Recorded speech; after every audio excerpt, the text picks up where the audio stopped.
जितने भी second year के डियर स्टूडेंट है, देखिए मैं आप सभी को बता रहा हूँ कि MSN 2 का लगभग जो है हम क्वेश्चन जो है आप अपना क्वेश्चन बैंक मैं 1-2 सालों का नहीं बात कर रहा हूँ, मैं 8 सालों का बात कर रहा हूँ। मैं पूरे 8 सालों का क्वेश्चन बैंक का बात कर रहा हूँ। आप लोग जाइए अपना क्वेश्चन बैंक उल्टाइए और आप वहाँ पे देखिएगा, ठीक है। आपको जो है कोई ऐसा क्वेश्चन शॉर्ट या लॉन्ग में नहीं होगा जो मैंने अभी इस वाले जो सेशन चला एग्ज़ाम टारगेट मैंने नहीं कराया है। तो दोस्तों देखिए, वीडियो तो मैं आप लोग को प्रोवाइड कर रहा हूँ और कर दिया हूँ बहुत सारा। तो अब जो है आप रिवीजन करते चलिए। अब बहुत गिना चुनिंदा जो है MSN 2 के ऊपर वीडियो आने वाला है। एक आध वीडियो और आएगा, ठीक है, जो कि आपका लॉन्ग क्वेश्चन वहाँ से समाप्त हो जाएगा। उसके बाद लॉन्ग क्वेश्चन और शॉर्ट क्वेश्चन। तो जो है आप लोग क्या करें, प्रैक्टिस करते चले। मुश्किल से देखिएगा 20 क्वेश्चन 20 वीडियो में ही जो है हम MSN 2 को जो है ख़त्म कर दिए हैं। मुश्किल से सभी क्वेश्चन में, किसी में एक वीडियो में 2 क्वेश्चन है, किसी में 1 क्वेश्चन है, किसी में 3 क्वेश्चन है। इसी प्रकार से जो है हम लोग 30-40 क्वेश्चन में ख़त्म कर दिए हैं, ठीक है। चलिए आज जो है हम लेकर आए हैं MSN 2 के ऊपर। MSN 2 है, ठीक है। देखिए MSN 2 है ये, और जो है हम लोग देखने वाले हैं BSc breast self examination. Breast स्तन स्वयं स्तन परीक्षण होता है, समझ गए ना। स्वयं स्तन परीक्षण से क्या समझते हैं, शॉर्ट क्वेश्चन पूछेगा 5 नंबर में, ठीक है, और पूछा भी गया है। तो चलिए जो है हम लोग देखते हैं क्या होता है स्वयं स्तन परीक्षण। और दूसरा जो प्रश्न है वो है आपका साइनोसाइटिस के ऊपर, समझ गए, साइनोसाइटिस के ऊपर है, जिसको हम लोग देखेंगे, ठीक है। तो चलिए हम लोग आज देखते हैं। देखिए BSc से क्या समझते हैं, ब्रेस्ट सेल्फ एग्जामिनेशन से। तो देखिए, महिला द्वारा स्तन की असमानताओं का पता लगाने के लिए अपने स्तनों का परीक्षण करना ही ब्रेस्ट सेल्फ एग्जामिनेशन कहलाता है। देखिए ब्रेस्ट सेल्फ एग्जामिनेशन, सेल्फ मतलब स्वयं, एग्जामिनेशन मतलब परीक्षण करना, यानी परीक्षण करना, और ब्रेस्ट मतलब स्तन होता है, समझ गए। तो स्तनों को स्वयं से परीक्षण करना ही ब्रेस्ट सेल्फ एग्जामिनेशन किया कहलाता है। क्यों किया जाता है सेल्फ एग्जामिनेशन, परीक्षण क्यों किया जाता है? तो कोई भी एबनॉर्मलिटी, कोई भी असमानताओं पाने के लिए जो है उसमें जो है स्वयं से जो है क्या करते हैं, परीक्षण करते हैं, ठीक है। चलिए, स्तन कैंसर की शुरुआती अवस्था का पता लगाने के लिए यह परीक्षण महत्वपूर्ण है। इसे प्रत्येक महीने में एक बार जरूर करना चाहिए। देखिए जो ब्रेस्ट कैंसर होता है ना, स्तन कैंसर, तो स्तन जो कैंसर होता है तो उसमें जो है स्तन का जो होता है, स्तन में गांठ होने लगता है, धीरे धीरे स्तन का साइज जो है बढ़ने लगता है, ठीक है।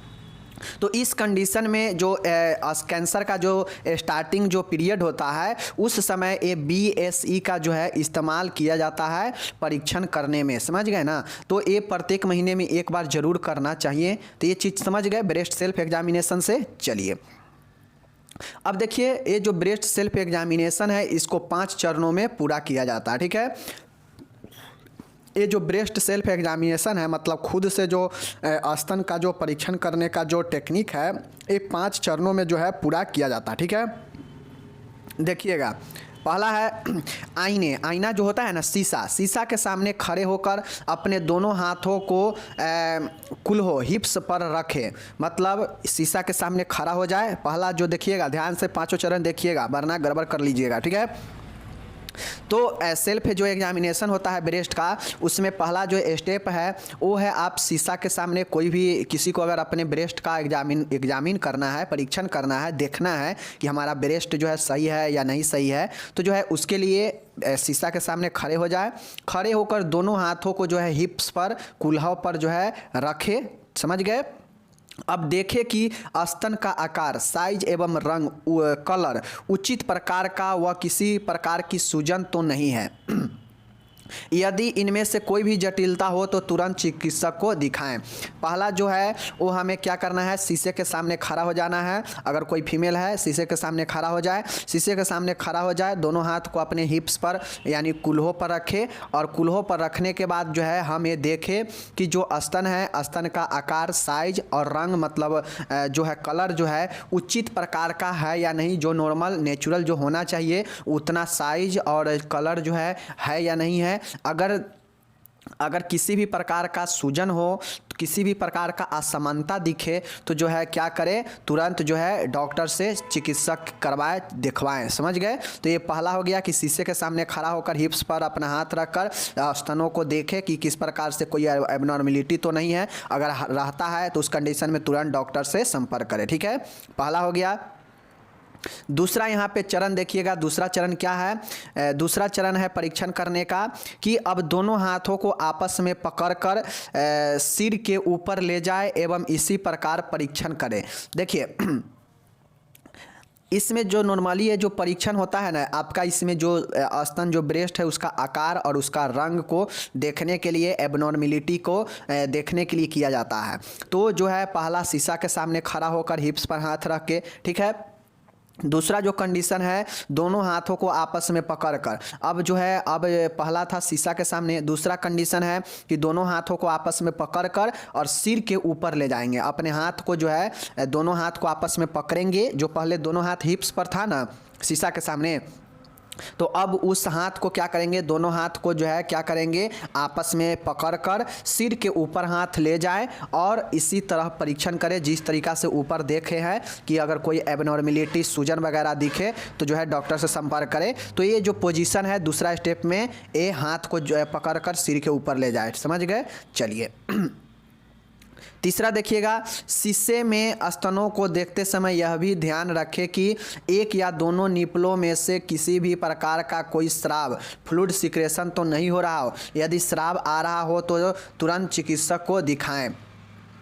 अगर शीशे के सामने जो है अगर आप शीशे के सामने जो है हम देख रहे हैं एक हिप पर हाथ रखकर, और दूसरा कंडीशन था कि सर पर हाथ रख के दोनों हाथ को पकड़कर, तीसरा कंडीशन है कि जो शीशा में आप देख रहे हैं अपने स्तन को, अगर उस देखते समय जो है दोनों निपलों में से अगर किसी भी प्रकार का सिक्रेशन हो रहा है, किसी भी प्रकार का जो है उसमें से शराब आ रहा है, तो जो है तुरंत चिकित्सक से क्या करें, दिखवाएं। समझ गए। तो तीसरा क्या था कि जो आप शीशे में देख रहे हैं उस समय अगर कोई भी फ्लूइड सिक्रेशन हो, कोई भी अगर उसमें से द्रव निकले तो तुरंत जो है डॉक्टर से संपर्क करें। समझ गए। ये चीज़ें हैं। चौथा क्या है? चौथा है कि अब लेटी हुई अवस्था में दाएं हाथ की 3 उंगलियों से बाएं स्तन को कोमलता से छूते हुए चक्कर लगाएं, सर्कुलर मूवमेंट। किसी भी प्रकार की लंप की उपस्थिति के लिए जांचें। स्तन को दाएं से बाएं एवं ऊपर से नीचे की ओर भी जांचें। इसी प्रकार बाएं हाथ से दाएं स्तन का निरीक्षण करना चाहिए। देखिए चौथा क्या है कि अब लेटी हुई अवस्था में दाएं हाथ, देखिए अब क्या है, लेटी हुई अवस्था में पहला क्या था, खड़ा हुआ, मतलब शीशे के सामने खड़ा हो जाएंगे और दोनों हाथ हिप पर रखेंगे, ठीक है, और फिर देखेंगे अपने स्तन को। दूसरा था कि खड़ा तो रहेंगे शीशे के सामने, बट जो हाथ होगा दोनों हाथ को पकड़ के सर के ऊपर ले जाकर फिर देखेंगे स्तन को, ठीक है। तीसरा था कि अब जो हम शीशे के सामने खड़ा है, अगर हाथ को जो है जो अगर पोजीशन जो है हिप पर या जो हाथ को ऊपर ले जा रहे हैं उस कंडीशन में अगर कोई सिक्रेशन हो रहा है निपल से, दोनों या किसी निपल से, तो जो है उसको क्या करेंगे, वहाँ पे डॉक्टर से तुरंत जो है मतलब दिखवाएंगे, ठीक है। चौथा है कि जब लेटी हुई अवस्था में दाएं हाथ से, चौथा क्या है, लेटी हुई अवस्था है, ठीक है। तो चौथा जब लेटी हुई, लेट कर जो है अपने स्तन को दाएं हाथ से, देखिए लेटी हुई अवस्था में दाएं हाथ की 3 उंगलियों से बाएं स्तन को, देखिए दाएं हाथ को बाएं स्तन को, ठीक है ना, दाएं हाथ से जो यहाँ पे जो लेट कर जो परीक्षण करेंगे हाथ से, वो दाएं हाथ से लेफ्ट ब्रेस्ट को और लेफ्ट हैंड से राइट ब्रेस्ट को, मतलब दाएं को बाएं से और बाएं को दाएं से परीक्षण करेंगे, ठीक है। हाथ का यहाँ पे इस्तेमाल होगा, हाथ के उंगलियों को, हाथ के 3 उंगलियों को जो है इस्तेमाल होगा, और जो है अगर हमको बाएं स्तन का अगर परीक्षण करना है तो दाएं हाथ का इस्तेमाल करेंगे और कोमलता से छूते हुए सर्कुलर मूवमेंट, समझ गए ना, चक्कर लगाएंगे, छूते हुए चक्कर लगाकर किसी भी प्रकार की लंप की उपस्थिति के लिए जांच करें, ठीक है। किसी भी प्रकार की उसमें गांठ के लिए अगर चेक करना है तो क्या करेंगे कि 3 उंगलियों से लेकर चक्कर लगाएंगे स्तन पर, कोमल से सॉफ्ट हाथ से 3 उंगलियों के इस्तेमाल करते हुए, और ये किसी भी प्रकार के लंप यानी गांठ के चेक करने के लिए, ठीक है। उसी प्रकार से अगर बायां को दायां से करना है तो वो चीज़ें है, और दायां को बायां से करेंगे, मतलब अगर हैंड जो है अपोजिट होता है। अगर लेफ्ट ब्रेस्ट को करना है तो राइट हैंड का इस्तेमाल करेंगे, ठीक है। अगर राइट ब्रेस्ट को करना है तो लेफ्ट हैंड का इस्तेमाल करेंगे। 3 अंगुलियों का कोमलता से चक्कर लगाएंगे और फिर जो है चारों बगल हो जाएगा चक्कर, तो फिर ऊपर नीचे भी जो है क्या करेंगे, देखेंगे कोमलता से हाथों से कि कोई लंप वगैरह तो नहीं है, ठीक है। इसी प्रकार से जो है चेक होता है। चौथा स्टेप ये हो गया, समझ लीजिए। नेक्स्ट यहाँ पे देखिए 5वां है और आखिरी है, सॉरी 5वां नंबर है कि खड़ी हुई अवस्था में भी स्तन को जांचा जाता है। अधिकांश महिलाएं शॉवर में स्तन को जांचती है क्योंकि त्वचा गीली होने से स्तन को अच्छे प्रकार महसूस किया जा सकता है। खड़ी हुई अवस्था में भी स्तन को उसी प्रकार जांचा जाता है जिस प्रकार लेटी हुई अवस्था में है। चौथा में जो आप देखे हैं ना, चौथा में जो देखे हैं कि 3 अंगुलियों को इस्तेमाल करके कोमल से स्तन के जो है चारों ओर चक्कर लगाएंगे और लंप का जो है जांच किया जाएगा उससे, ठीक है। और फिर जो है चारों ओर हो जाएगा तो फिर जो है ऊपर का नीचे का भी इसी प्रकार से हम लोग देखेंगे सॉफ्ट हाथों से। तो ये चीज़ें है दाएं हाथ को बाएं स्तन से, ठीक है, दाएं हाथ से बाएं स्तन को और बाएं हाथ से दाएं स्तन को, ये चीज़ हो गया। तो ये ऐसे करेंगे, ठीक है। ये लेटी हुई अवस्था में था। इसी प्रकार से जो है हम लोग खड़ी हुई अवस्था में भी जो है स्तन का जांच किया जाता है। अधिकांश जो महिलाएं होती है, जो फीमेल होती है, वो जो शॉवर होता है वहाँ पे जो है क्या करती है, वो जांच करती है स्तन को, क्योंकि जो त्वचा होता है शॉवर के समय, उस समय क्या होता है कि गीली हुई रहती है, समझ गए, गीली रहती है त्वचा। तो जो स्तन के जो त्वचा होता है वो अच्छी प्रकार से महसूस किया जा सकता है। तो अच्छे होने से स्तन को अच्छे प्रकार से महसूस किया जाता है। खड़ी हुई अवस्था में भी स्तन को उसी प्रकार से जांचा जाता है जिस प्रकार से लेटी हुई अवस्था में। तो 5वां क्या है, 5वां खड़ी हुई अवस्था में, जिस प्रकार से चौथा अवस्था में लेट कर किया गया था स्पर्श वाला, उसी प्रकार से 5वां भी है, खड़ी हुई अवस्था है। तो ये कहाँ पे होगा, ये शॉवर में होता है, क्योंकि शॉवर में स्तन जो है गीली रहता है और गीली से जो है तो स्तन जो होता है वो अच्छे प्रकार से महसूस किया जा सकता है। मतलब अगर कोई लंप वगैरह होगा तो आसानी से शॉवर में वो क्या होगा मालूम पड़ जाएगा। और जिस प्रकार से लेटी हुई अवस्था में हम लोग देखे हैं कि करे ब्रेस्ट एग्जामिनेशन, उसी प्रकार से जो है आप लोग खड़े होकर भी कोई अगर किसी करना हो महिला को तो कर सकती है, ठीक है। तो ये 5 जो है निम्न चरण था। पहला चरण था शीशा के सामने खड़ा होइए, दोनों हाथ को हिप्स पर रखिए और फिर अपने स्तन को देखिए, कोई स्वेलिंग, कोई रंग बेरंग तो नहीं है, ठीक है। उसके बाद है दूसरा जो था वो आपका था कि शीशे के सामने खड़ा तो रहेंगे लेकिन दोनों हाथ को जो है अब पकड़ कर और सर के ऊपर रखेंगे और फिर अपने स्तन को देखेंगे, ठीक है। तीसरा था कि जो ऊपर के 2 जो देखे हैं हिप पर या दोनों हाथ को ऊपर उठाते समय, अगर तीसरा में शीशा के सामने जो था कि अगर कोई पीप वगैरह या कोई ऐसा सिक्रेशन अगर निपल से आ रहा है तो तुरंत डॉक्टर से संपर्क करेंगे। तो तीसरा ये था। चौथा है कि लेट कर अपने हाथों से जो है अपोजिट हैंड से जो है अपोजिट ब्रेस्ट को एग्जामिनेशन करेंगे, ठीक है। तो उसमें जो है 3 अंगुलियों का इस्तेमाल किया जाता है और सॉफ्ट से जो है स्तन के ऊपर जो है चक्कर लगाते हैं महिला अपने स्तन के ऊपर, ठीक है। तो ये हो गया। और 5वां जो था, ये 5वां है कि स्तन को जो है क्या किया जाता है, शॉवर में पता किया जाता है खड़ी होकर, और जिस प्रकार से लेटी हुई अवस्था में कर रहे थे परीक्षण, उसी प्रकार से जो है खड़ी अवस्था में भी इस शॉवर में किया जाता है। शॉवर में क्यों किया जाता है, क्योंकि उस समय जो स्तन होता है गिल्ली रहता है और उस समय जो है लंप वगैरह महसूस करना आसान होता है, क्योंकि इस समय जो गीली होने के कारण स्तन को अच्छे प्रकार से महसूस किया जा सकता है। समझ गए। तो ये हो गया आपका breast self examination BSE। 5 number में पूछेगा तो आप लोग लिख दीजिएगा, ठीक है। चलिए फिलहाल हम लोग चलते हैं नेक्स्ट क्वेश्चन के ऊपर। हम आपको पहले भी बताए थे कि साइनसाइटिस के ऊपर जो है, साइनोसाइटिस के ऊपर जो है हम लोग देखने वाले हैं। इसके चिन्ह और लक्षण देखेंगे, इसका जांच, मेडिकल और सर्जिकल उपचार देखेंगे, ठीक है। देखिए यहाँ पे साइनोसाइटिस होता है, क्या होता है, साइनसाइटिस होता है the science and symptoms it's, समझ गए, right it's investigation, medical, surgical treatment, ठीक है। देखिए यहाँ पे देखिएगा साइनोसाइटिस होता क्या है, नाक में अंदर स्थित साइनसेज का संक्रमण एवं प्रदाह नासा गुहिका प्रदाह कहलाता है। साइनोसाइटिस प्रदाह कहलाता है, समझ गए। देखिए जो साइनस है, जो क्या है, साइनस आपके नाक के अंदर जो स्थित है, इसमें संक्रमण और प्रदाह ही जो है साइनोसाइटिस कहलाता है। समझ गए? साइनस आइटिस, साइनस आइटिस, समझ गए ना? साइनासाइटिस, साइनासाइटिस, साइनासाइटिस, साइनसाइटिस। तो ये चीज़ याद रखिएगा कि नाक के अंदर जो साइनस उपस्थित है उसमें ही संक्रमण और प्रदाह जो है होने को जो है हम लोग साइनोसाइटिस बोलते हैं, या इसी को नासा गुहिका प्रदाह बोलते हैं। समझ गए? नासा के गुहा, नोजल कैविटी में इन्फ्लामेशन होना ही साइनोसाइटिस कहलाता है। समझ गए? चलिए, inflammation of mucous membrane of paranasal sinus is called sinusitis. जो म्यूकस मेम्ब्रेन होता है उसमें अगर किसी भी प्रकार का जो है क्या होता है, इन्फ्लामेशन होता है, यानी प्रदाह और संक्रमण होता है, तो उसी को जो है हम लोग क्या बोलते हैं, साइनोसाइटिस बोलते हैं। समझ गए? चलिए अब इसका जो प्रकार होता है, एक्यूट होता है, क्रॉनिक होता है। मैं बता चुका हूँ कि एक्यूट कब होता है, तो एक्यूट मतलब होता है कम अवधि वाला, और क्रॉनिक मतलब होता है अधिक अवधि वाला। समझ गए?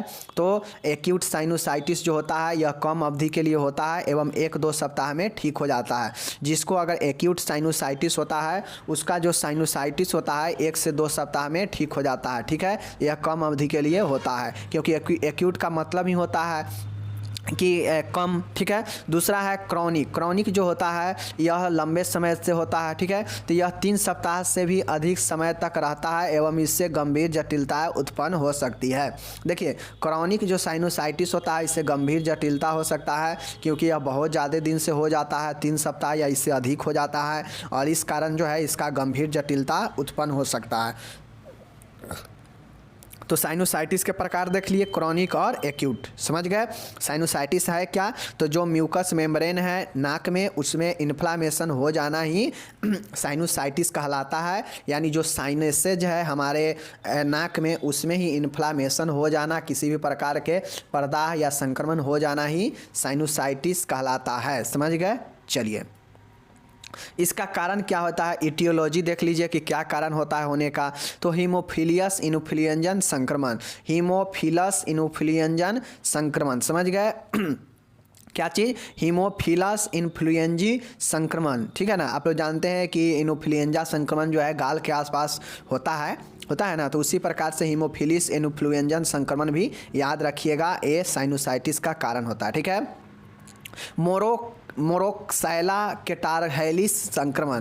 देखिए नाम थोड़ा अजीब है, 1-2 बार पढ़िएगा। मोरैक्सैला कैटारहैलिस संक्रमण। क्या चीज़, मोरैक्सैला कैटारहैलिस संक्रमण, मोरैक्सैला कैटारहैलिस संक्रमण। समझ गए? याद रखिएगा, मोरैक्सैला कैटारहैलिस इन्फेक्शन संक्रमण। ठीक है? हेमोफिलस इन्फ्लुएंजी संक्रमण, मोरैक्सैला कैटारहैलिस संक्रमण, 2 याद हो गया।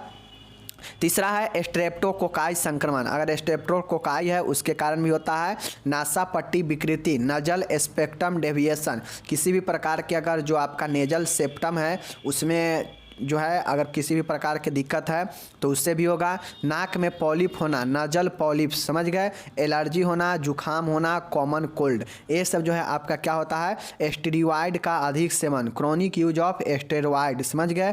नाक में नली डालना, नेजोगैस्ट्रिक इंट्यूबेशन। समझ गए? अगर नाक में ट्यूब डाल रहे हैं, नली डाल रहे हैं, तो इसके कारण भी हो सकता है नाक में से आने लगे क्या चीज़, संक्रमण हो जाए या क्षतिग्रस्त हो जाए, और उससे जो है आपका क्या हो, म्यूकस मेम्ब्रेन जो है प्रभावित हो जाए। समझ गए? स्टेरॉइड का अधिक सेवन भी जुखाम होना, एलर्जी होना, नाक में पॉलिप होना, नासापट्टी विकृति होना। ठीक है? उसके बाद है मोरैक्सैला कैटारहैलिस संक्रमण, स्ट्रेप्टोकोकाई संक्रमण, हीमोफिलस इन्फ्लुएंजी संक्रमण। ठीक है? तो ये कारण याद रखिएगा इटियोलॉजी में। और उसके बाद है कोई ऐसे रसायन उपचार, कीमोथेरेपी वगैरह अगर दिया गया है तो उस कंडीशन में भी हो सकता है। ठीक है? अब हम लोग इसका जो है लक्षण देख लेते हैं कि इसमें लक्षण क्या क्या दिखाई देता है। ठीक है? क्लिनिकल फीचर साइनोसाइटिस वाले पेशेंट को क्या क्या चीज़ें जो है लक्षण दिखाई देता है देख लीजिए। मोरैक्सैला कैटारहैलिस संक्रमण। समझ गए? याद रखिएगा। नाक बंद होना, नजल कंजेस्टेशन। ठीक है। लक्षण में नाक बंद हो जाएगा, नाक बंद होने का समान जो है होने लगेगा, छींक आना स्नीजिंग हो जाएगा, ठीक है, बुखार आना फीवर होने लगेगा, उसके बाद है सिर में दर्द होने लगेगा, ठीक है, गले में दर्द होगा, शोर थ्रोट होगा, और उसके बाद आँखों के चारों ओर सूजन हो जाएगा, पेरियोर्बिटल स्वेलिंग हो जाएगा, नाक में दर्द होगा, सूखी खांसी होगा, ठीक है, और थकान होगा, मतलब फैटिग होगा। समझ गए? तो ये सब जो है आप लोग याद रखिएगा कि अगर किसी को नाक में दिक्कत होगा तो क्या क्या होगा, नाक बंद हो जाएगा, म्यूकस मेम्ब्रेन जो है क्या हो जाएगा, प्रभावित हो जाएगा, तो क्या होगा, नाक आपका बंद हो सकता है, ठीक है, छींक आ सकता है, बुखार हो सकता है, सिर दर्द हो सकता है, गले में दर्द हो सकता है, आँखों की ओर सूजन हो सकता है, नाक में दर्द होगा, सूखी खांसी होगा, थकान होगा। तो ये सब जो है लक्षण दिखाई देता है, ठीक है। देखिए ऐसा नहीं है कि जो बीमारी होता है ना उसी से रिलेटेड सिर्फ और सिर्फ लक्षण दिखाई देता है, वो बीमारी और कौन कौन से चीज़ें को प्रभावित कर सकता है, वो बीमारी और कौन कौन से कॉमन बीमारियों को उत्पन्न कर सकता है, तो उन सारे चीज़ों को जो है लक्षण में लिखते हैं। जैसे किसी को नाक में प्रॉब्लम होता है तो देखते हैं नाक में जब कोई चीज़ अगर चला जाता है तो क्या होने लगता है, छींक होने लगता है ना। उसके बाद जो है नाक में पेन होने लगेगा तो आपको आँख में भी प्रॉब्लम हो सकता है क्योंकि आँख के आसपास ही है। गले में भी प्रॉब्लम होगा क्योंकि गला में जो है आपका जो है श्वास अंदर नहीं जाएगा तो दिक्कत होने लगेगा। सूखी खांसी भी होगा, छींक होगा, थकान होगा, बुखार आएगा, स्नीजिंग मतलब छींक होगा। समझ गए? तो ये चीज़ें हो गया आपका लक्षण। समझ गए? अब देखिए यहाँ पे निदान, इसमें निदान क्या क्या होगा, तो सबसे पहला हिस्ट्री कलेक्शन करके पता किया जाएगा कि ये होने का कारण आखिर क्या है, साइनोसाइटिस होने का, ठीक है। उसके बाद लक्षणों की उपस्थिति की जांच किया जाएगा कि इसके अंदर जो है लक्षण क्या चीज़ है, कोई संक्रमण वगैरह है या कोई चोट वगैरह के कारण हुआ है, तो लक्षण का जाँच किया जाएगा। जैसे लक्षण में अभी हम लोग देखें ना कि सूखी खांसी होना, नाक दर्द होना, आँख के चारों ओर जो है स्वेलिंग होना, उसके बाद गले दर्द करना, ये सब हम लोग जो देखे हैं ना, तो उस लक्षण के जांच करके भी इसका पता किया जाएगा। नजल इंडोस्कोपी होगा, क्या चीज़, नजल इंडोस्कोपी होगा, ठीक है। उसके बाद एंट्रल पंक्चर होगा, ठीक, क्या चीज़ होगा, एंट्रल पंक्चर होगा, अल्ट्रासोनोग्राफी होगा, ठीक है, और सीटी स्कैन होगा। तो ये चीज़ याद रखिएगा, nasal endoscopy, enteral puncture, ultrasonography और सीटी स्कैन, ये जो है 3-4 जो है आपका डायग्नोसिस होता है, नजल इंडोस्कोपी, एंट्रल पंक्चर और अल्ट्रासोनोग्राफी और सीटी स्कैन, ठीक है, याद रखिएगा निदान में। चलिए अब इसका उपचार क्या क्या है देख लीजिए। रोगी को नेजल डीकॉन्जेस्टेंट दिए जाते हैं। रोगी को क्या चीज़ दिया जाता है, नजल डीकॉन्जेस्टेंट्स दिए जाते हैं, मतलब जो नाक बंद हुआ है ना उस नाक को खोलने के लिए दिए जाते हैं नजल डीकॉन्जेस्टेंट्स। समझ गए? रोगी को स्टीम इनहेलेशन दिया जाता है। जैसे देखते होइएगा जब सर्दी बुखार होता है तो नाक कैसे जाम होने लगता है, तो नाक कब जाम होता है, नाक बंद हो जाता है तो वही जो म्यूकस मेम्ब्रेन होता है ना वही जाम हो जाता है, वही आपका उसी में जो है इन्फेक्शन हो जाता है, जिसके कारण जो है नाक आपका बंद होने लगता है। आपका एलर्जी धूल कण से हो जाएगा तो नाक बंद हो जाता है और आपका नाक जाम हो जाएगा। फिर क्या होगा कि सांस लेने में परेशानी आने लगता है। जब एलर्जी वगैरह सर्दी वगैरह होता है तो देखते हैं ना, तो ठीक जो है इसमें जो है स्टीम इनहेलेशन लेकर आप जो है बंद पड़े नाक को खोल सकते हैं, ठीक है, मतलब भाप वाला इन्हें अंदर श्वसन लेकर, ठीक है।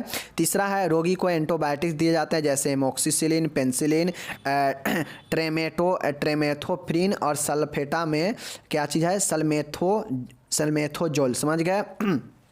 तो ये सब जो है एंटीबायोटिक पेशेंट को दिया जाता है, एमोक्सिसिलिन, पेनिसिलिन, उसके बाद ट्रेमेटोफिन और सल्फेटामेजोल। समझ गए? ये सब जो है संक्रमण के रोकथाम के लिए दिया जाता है। नाक को खोलने के लिए नजल डीकॉन्जेस्टेंट दिया जाता है, स्टीम इनहेलेशन दिया जाता है नाक को सुचारू रूप से चालू करने के लिए ही, ठीक है। और चौथा है कि रोगी को सीवर साइनोसाइटिस में कार्टियोस्टेरॉइड एवं एंटी हिस्टामिन दिए जाते हैं जैसे डेक्सोना, फेक्साफिनाडिन, ये सब जो है आपका दिया जाता है। समझ गए? रोगी का अगर सीवर साइनोसाइटिस होता है, मतलब अगर गंभीर साइनोसाइटिस होता है तो इसमें जो है क्या होता है, पेशेंट को कॉर्टिकोस्टेरॉइड देते हैं। क्या चीज़ देते हैं? कॉर्टिकोस्टेरॉइड दवा देते हैं एवं एंटी हिस्टामिन दिए जाते हैं जैसे डेक्सोना और फेक्साफेनाडिन। समझ गए?